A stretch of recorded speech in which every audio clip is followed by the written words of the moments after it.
Mmhmm.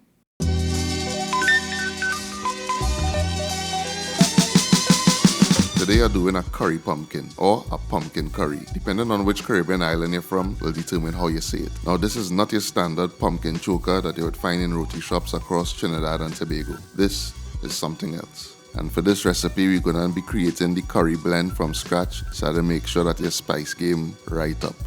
We're going to need a tablespoon of turmeric. In Trinidad we call it saffron, but it's actually turmeric. 1 tablespoon of mustard seeds, 1 tablespoon of jeera or cumin seeds, 1 tablespoon of methi or fenugreek, a tablespoon of chili flakes, 1 teaspoon of cinnamon powder, 6 cardamom pods, a couple carapule leaves or curry leaves, a medium-sized onion chopped, 8 cloves of garlic minced, 2 tablespoons of minced ginger, 3 cups of diced pumpkin, 2 cups diced tomatoes. So you're heating up about 2 tablespoons of coconut oil in a pot. Now you want to toast the spices, you don't want to burn them, so make sure that you keep your flame on a medium heat.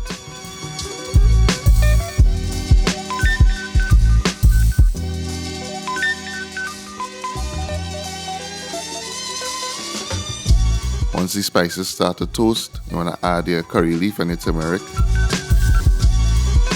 You want to add the onions and saute it for about 3 minutes.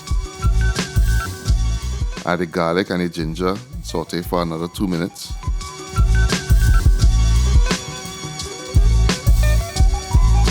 So when the spices and aromatics take on a kind of paste-like consistency, you want to add your pumpkin.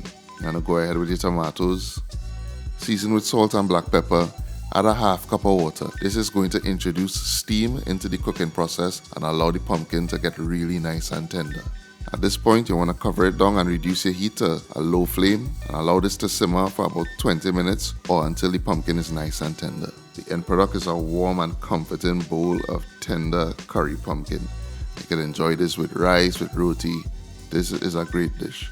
If you like this video, make sure and give it a thumbs up. If you do try this recipe, make sure and tag us in your photos on Instagram. We are at eatahfood, and the full recipe is on the website at eatahfoodtt.com. Thanks for watching, and I'll see you in the next one.